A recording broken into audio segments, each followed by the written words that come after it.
Time for another run down Lovecraftian lane with a journey that crosses realities in the last case of Benedict Fox, a Metroidvania with puzzle mechanics, a lush environment, and an interesting setting. But it's not all sunshine and roses for this recent release, since there are some flaws that we need to point out that will hopefully get patched up in the near future to turn this good enough game into something extraordinary. Starting with the story, we are a detective being hunted by Inquisitors for our deal with what can only be called a demon, though that is only part of the story, since the majority of the game is focused on our journey of finding our father and then figuring out what happened to him and his wife, as well as the dark deeds that have led us on the path of diving into memories, both good and bad, and dealing with everything that hides in the shadows, as well as everything that wants to find out what the shadows are protecting. Along our journey, as we progress with the story, additional actors will arrive in the home where the corpses of our father and eventually his wife are found, with each having their own motivations,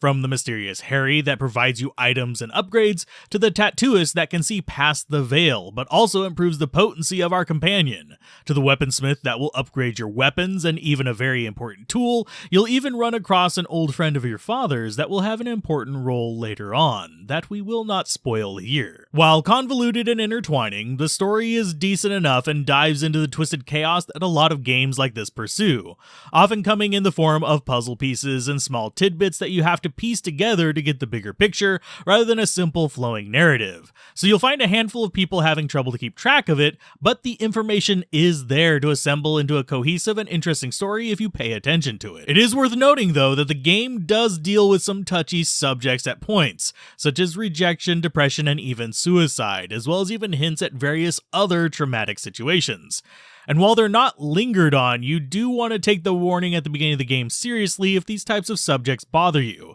since it is necessary to move through them to progress with the story, though I didn't find them overbearing or pressing on the subjects. Now, in terms of mechanics, as with most Lovecraftian-inspired games, there are hints of madness, corruption, and plenty of tentacles. Though in the case of this game, some of those tentacles are ours, or more precisely our traveling companions, since while we are equipped with a dagger and gun for self-protection, the majority of our movement and special abilities are done with an almost The Darkness style tentacle whipping manner, with everything ranging from double jumps to the ability to grab and hurl enemies by being part of this toolset. This tentacle monster is also the key tool in blocking enemy attacks, which will be vitally important as you progress, since it is necessary for taking down some of the more dangerous foes in the minds of both your father and his wife, though at first this will be much more timing oriented until you're able to get a certain upgrade, which does bring me to the first bit of a blemish on this otherwise very interesting game. The combat is not really bad, just weirdly paced. This is because every move you make has weird amounts of wind up and cooldown, and even blocking falls victim to this, as well as ducking, which, like early blocking, you can only do for a short span of time. In combat, I sometimes felt like I was having to predict an enemy's movements before they had even projected their attack, and while this was the exception, not the rule, due to long enemy windups as well, it still happened enough to be noticeable, especially against more difficult enemies. Another situation that felt like it was suffering from these weird windups were the infrequent but mandatory runner sections. Basically side-scrolling sections where you had to dodge, break, or just straight up run your way from an ambiguous enemy trying to eat you, that were especially annoying since if you mess up once, you had to start over from the very beginning, and frankly I had issues with each and every one of them. Whether it's being too long without checkpoints, completely unclear as to what direction it wanted you to go while running, or the long windup making it exceptionally annoying to break obstructions as they were moving towards you.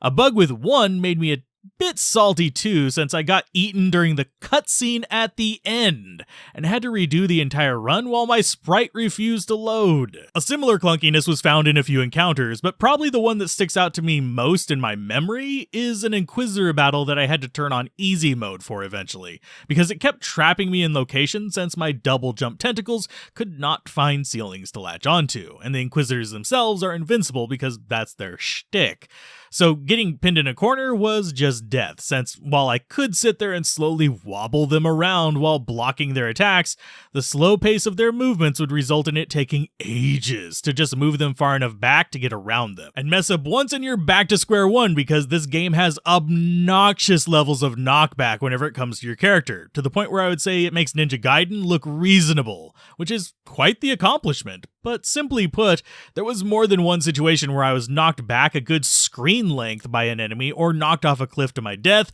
despite being nowhere near it. On the plus side though, the game actually has fairly decent difficulty toggles for this. For those that want a challenge, there's even a mode that lets you die in one hit, though for me I spent most of my time in the default difficulty for the actual gameplay, only turning it on easy mode and ultimately invincibility in some cases against a couple enemies that in the entire about 10-ish hour journey of solving the mysteries. Namely, the first boss was one of them because I hadn't gotten block timing down yet. One of the Inquisitions that I mentioned earlier was because I got tired of being cornered while trying to break the MacGuffins to finish them off, and anytime I encountered the giant spawner numpties that weren't hard, just ungodly time-consuming to kill because they kept spawning flying enemies and took way too many hits themselves even after draining them of ink. Which, if you're wondering, yes, ink is one of 2 currencies in this game, and when you drain enemies of it by killing them, they will be significantly weaker upon respawning, often taking half or 1/3 the number of hits to kill. So this does help with backtracking and exploring in most situations, and backtracking and exploring is something you're going to be doing a lot of. Not out of necessity, but because while the game has a difficulty adjust for exploring, which I personally set to I don't like to get lost mode, which gives you the most information possible, I honestly found the direction in this game to be awful, and I'll include one of the developer statements in that regard on screen so you can decide for yourselves if it's intentional or not. But personally, I found myself more frustrated at basically not knowing what I should pursue and essentially having the story halt while I go and rub my face against every puzzle I had just previously encountered, each time I hit an advancement block at least. In all that, I never felt lost, I just felt like I was retreading old ground more than is even reasonable in a Metroidvania, since the game would lead me along a path fairly well and then just stop, with no real indication of what it wanted me to do next. Even though it had a very specific linear path it actually wanted me to take. And this really was not helped by the odd placement of items, almost like in some locations they were trying to hide it in the visual bloom,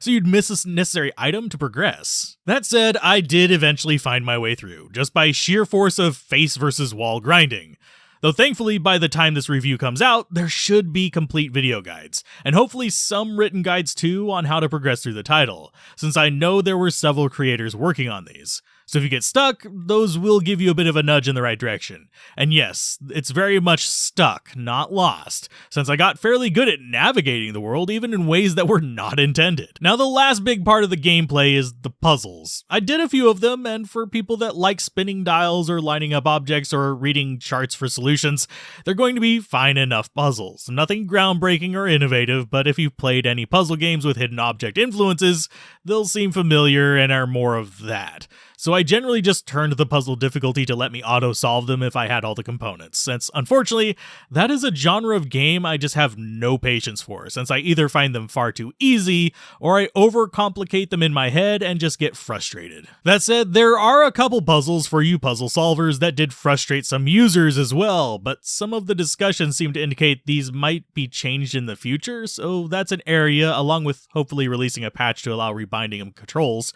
that will change in future updates. It is worth noting that puzzle solutions are fixed too, so if you have the necessary tools to solve a puzzle before getting the hints, you can just do that. Though you will need to scrounge the world looking for everything from chess pieces to tarot cards, and even a hair pick to solve some puzzles, so there are collection barriers to them too. Now I mentioned controls a few times, both responsiveness as well as the fact that they're looking at allowing rebinding them. This is because the game uses an unconventional control scheme that, while I got used to it, the fact that I have played such a wide variety of games would leave me having to relearn them when I put the game down even for a few hours. The shoulder button selections felt counterintuitive, and I would sometimes find the gun mechanic somewhat frustrating to aim. But the biggest annoyance was the dodge mechanic, which is tied to the right joystick, which means you have to leave your face buttons to dodge. While this might work well for God of War, it does not work well here, since I am not a fan of crab handing. Probably the last thing to touch on overall are the audio and visual aesthetics.